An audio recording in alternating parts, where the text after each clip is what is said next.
Jalon, you guys controlled the time of possession. You're out there for 40 minutes. What was it like to be able to, I guess, keep their offense off the field and be in control to that extent? Yeah, absolutely. I mean, first of all, shout out to Big O, because without them, we wouldn't have been able to do a lot of the stuff we were able to do offensively today. And I mean, y'all just got done talking to the man with 37 carries. So, shout out to Big O and Devin Neal for being able to keep us on the field a lot. Warren Sapp calling you a jitterbug. How motivating was that for you? And with 0 sacks, numbers speak for themselves. So I guess not bad for a jitterbug, huh? Joe, just along those lines, kind of, can you just explain the feeling that it is to come out of here with this win, and now these 3 straight of ranked teams after what you guys have been through? What's your emotion about that? What's it say about you guys? I think it just shows the resilience that this program has built. Being able to stand on the pillars within our program. I mean, one of our core values is, believe, and that's being able to have 1% belief, unwavering faith and belief in the process every single day. And I feel like chasing that 1% every single day is kind of what has kept us in the fight every single week. No matter the outcome of a game, win or lose, I feel like, we come in with a 0-0 fresh mentality every single week, and being able to carry that on week by week has, kept us in the fight every single week. And after some of your own struggles early in the season, how satisfying is this to feel more on top of your game, I assume? Yeah, I mean, first of all, I feel like the biggest thing for me is being able to, help the team win games. And, if I'm making so many mistakes to where we're not winning games, I'm definitely going to be hard on myself more than anybody else is. So, the fact that, the tide has turned, we're finally on that winning side of the stick, it just makes me definitely happy.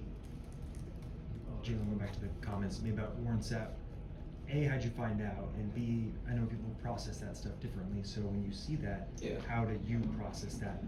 Yeah, I mean, Ben Easter's one of our quarterbacks in the quarterback room, not even kind of, he sent it to the quarterback group chat. And I actually have been scrolling on Twitter before he sent the message. So I seen he sent the message, and as I'm scrolling on Twitter, I'm looking at the tweet, and it popped up in my feed, and I look at Ben's message, it's the exact same thing, and you just see the whole group chat laughing like, a jitterbug. Okay. So, I mean, yeah. JD, I wonder, there was a lot of talk early in the season when things weren't going well about, Lance should do this, the program should do this, coaches should change here. I wonder how much pride you guys have in kind of backing up Coach Leipold. And he said the whole time, we're going to stick with it. We trust our process. We trust what Absolutely. we do. How much does that mean to you now? You still have one to go, I know. Yeah. But how much does that mean to you guys that you've been able to kind of, have his back in that? I mean, it means a lot. I mean, if you look at the trajectory of our program since he's gotten here, I mean, not everything has been glitz and glamour. I mean, we went 2-10 our his first year here, and then, we got the chance to be able to go 9-4 last year. So, I mean, throughout that whole entire time, nothing has changed. We haven't switched about how we go about things. We haven't switched our principles, switched our core values that we stand on. And, like I said earlier, the outcome of something does not dictate how we continue to go about something. We're a process-driven program, and being process-driven allows us to be able to keep on going no matter the outcome of any situation. Have you seen any evidence of maybe what that might mean to him, that you guys had his back like that? Oh, I mean, I don't have an example right off the bat, but yeah, I mean, you can see the smile on his face every day. Jalon, you were honored here on Senior Day.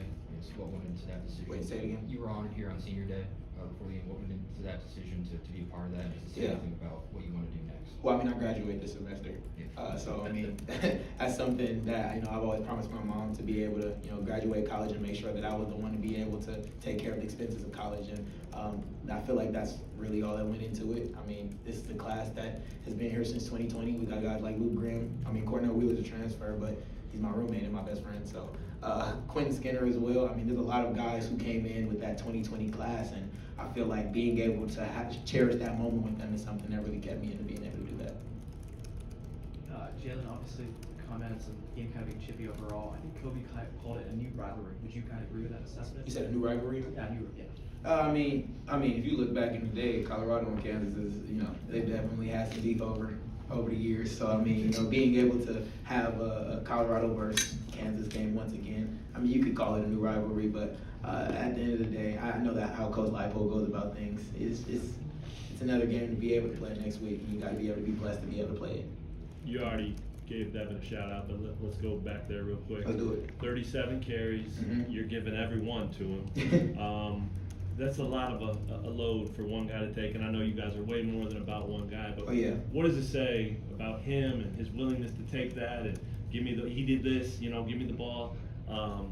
What can you say about that part of what he's meant to this program and your team? Yeah, I mean, everybody has seen it. We've gotten a chance to be able to see Devin Neal when he's at Lawrence High School, which is literally right around the corner from Kansas. So, I mean, I just think it just shows how eager he is to be able to go out there and help the team win.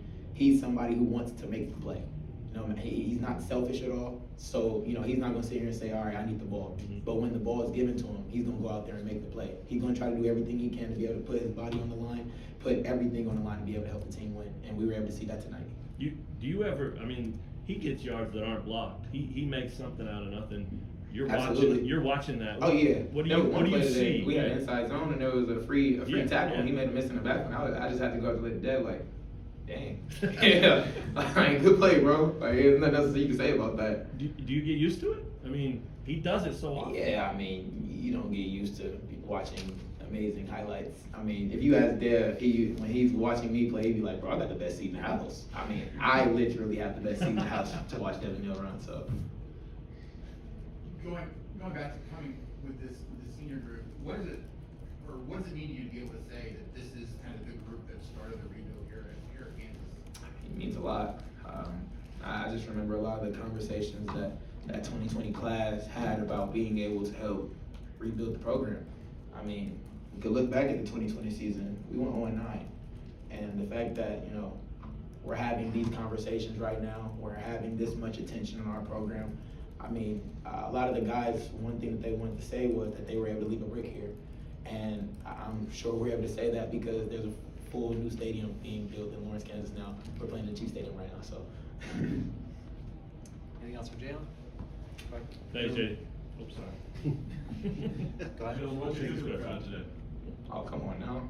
Electric. Like, they came out here and, you know, they brought the energy. They did exactly what we needed them to do, especially in those critical situations where we needed them. I mean, shout out to everybody who came out tonight because, I mean, it meant a lot to us as a program. All right. Thank you, everyone. Thank you.